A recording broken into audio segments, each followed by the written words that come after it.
क्या बोलते हैं और उसका क्या मतलब होता है, आज तक देश समझ नहीं पाया है। जिस आदमी को गंभीरता से राजनीति करने की आदत ही नहीं रही, वैसे आदमी के वक्तव्य पर ज्यादा तवज्जो नहीं देना चाहिए। नमस्कार, मेरा नाम आलोक है। आप लाइव स्ट्रीज देख रहे हैं। बिहार के मुख्यमंत्री बनने के बाद सम्राट चौधरी पहली बार दिल्ली जा रहे हैं। देखिए, आपको तस्वीर दिखाएंगे। अब से कुछ देर में वो दिल्ली के लिए निकलने वाले हैं, रवाना हो रहे हैं और उनका ये काफिला जो है उनके आवाज से निकल रहा है। ये एक्सक्लूसिव तस्वीरें जो आपको दिखा रहे हैं, हम 5 दशक मार्ग वाले उस बंगले के आगे हैं जहां से सम्राट चौधरी निकल रहे हैं, दिल्ली जा रहे हैं। और अब बस वो दिल्ली जाएंगे, उड़ान भरेंगे थोड़ी देर में पटना से, और सम्राट चौधरी निकल रहे हैं अपने आवास से, जहां पर वो दिल्ली में प्रधानमंत्री नरेंद्र मोदी से मुलाकात करेंगे। देखिए, सम्राट चौधरी का ये काफिला जो है वो निकल रहा है उनके घर से। सम्राट चौधरी दिल्ली जाएंगे, प्रधानमंत्री से मिलेंगे। ये तस्वीर आपको दिखा रहे हैं। बिहार के मुख्यमंत्री बनने के बाद सम्राट चौधरी दिल्ली जा रहे हैं। आपसे कुछ देर पहले उनकी मुलाकात केंद्रीय मंत्री ललन सिंह से इसी आवास में हुई है। ललन सिंह भी यहाँ पहुंचे थे।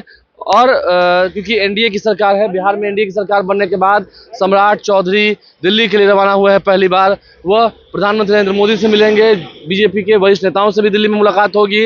और क्योंकि बात हो रही है मंत्रिमंडल विस्तार की, तो उस मंत्रिमंडल विस्तार को लेकर भी बहुत सारी चर्चाएं हो रही है। किनका नाम जुड़ेगा, किनका नाम कटेगा। प्रधानमंत्री नरेंद्र मोदी से मिलेंगे सम्राट चौधरी, वहाँ बिहार की तमाम जो निजी राय है उसे साझा करेंगे। आपको बता दें, बिहार में नई सरकार बनी है, सम्राट चौधरी मुख्यमंत्री बने हैं, विजय चौधरी और विजेंद्र प्रसाद अब डिप्टी सीएम बने हैं। सम्राट चौधरी दिल्ली के लिए रवाना हुए, हमने आपको दिखाया तस्वीरें। वो एयरपोर्ट जा रहे हैं। इससे पहले उन्होंने केंद्रीय मंत्री ललन सिंह से अपने आवास पर मुलाकात की है। ललन सिंह यहाँ पहुंचे थे मिलने के लिए। और तमाम जो सियासी अटकलें चल रही हैं, क्या मंत्री बनेंगे, कब तक मंत्रिमंडल विस्तार होगा, तो जाहिर सी बात है बंगाल चुनाव खत्म होते हैं, यानी कि 29 अप्रैल के बाद और रिजल्ट से पहले, जहाँ तक मुझे उम्मीद है 4 मई से पहले बिहार में मंत्रिमंडल का विस्तार हो सकता है। उन तमाम चीज़ों पर चर्चा होगी, साझेदारी की बात होगी। बिहार में सबसे एनडीए की सरकार चल रही है, कैसे इसे आगे बढ़ाना है नरेंद्र मोदी, इन बातों की चर्चा करेंगे। और सम्राट चौधरी बिहार के मुख्यमंत्री दिल्ली रवाना हुए, प्रधानमंत्री से भी मिलेंगे।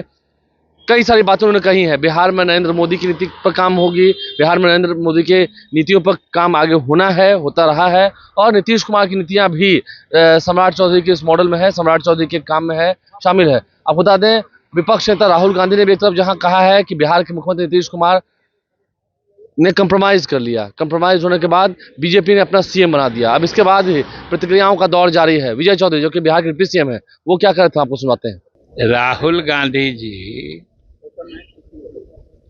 क्या बोलते हैं और उसका क्या मतलब होता है, आज तक देश समझ नहीं पाया है।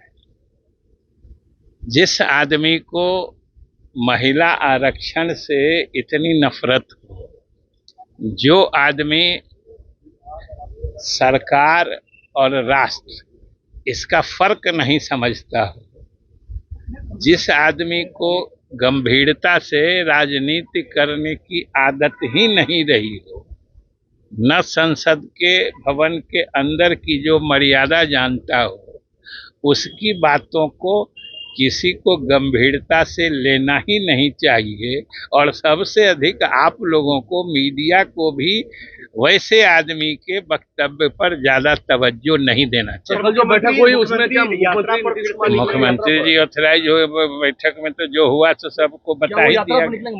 तो सभी की बात हमने आपको सुनाई है। सम्राट चौधरी दिल्ली रवाना हुए हैं मुख्यमंत्री बनने के बाद, और सीधा वो प्रधानमंत्री से मिलने जा रहे हैं दिल्ली में, वहाँ मुलाकात होगी। आज दिल्ली में ही रुकना है उन्हें, तो दिल्ली में बीजेपी के वरिष्ठ नेताओं से मुलाकात होगी। और फिर बिहार के आगे सियासी चर्चाओं पर, सियासी अटकलों पर पूर्ण विराम लगेगा। मंत्रिमंडल विस्तार कब होना है, सब बातें जो है वो फाइनल हो रही है दिल्ली में। आप लाइव से बने रहें, हमारे चैनल को सब्सक्राइब कर लें, साथ साथ फेसबुक पेज भी लाइक करें। धन्यवाद।